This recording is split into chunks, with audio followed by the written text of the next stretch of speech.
En su afán de escrutar el ayer, la vieja cámara de cine periódico nos regala una magnífica estampa de los tiempos heroicos de la aviación, cuando cada piloto tenía un solo sueño: establecer nuevos récords de velocidad o de distancia.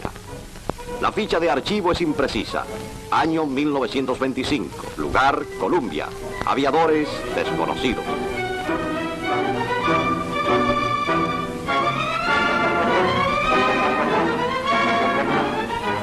Después de los gloriosos saltos sobre el Golfo de Parla y de Rosillo, Cuba aparecía en los libros de aviación, no muy modestamente, por cierto. Más tarde fue nuestra patria eje de vuelos históricos realizados por ilustres navegantes españoles como Ramón Franco, Jiménez Salún y Barberán y Goyard.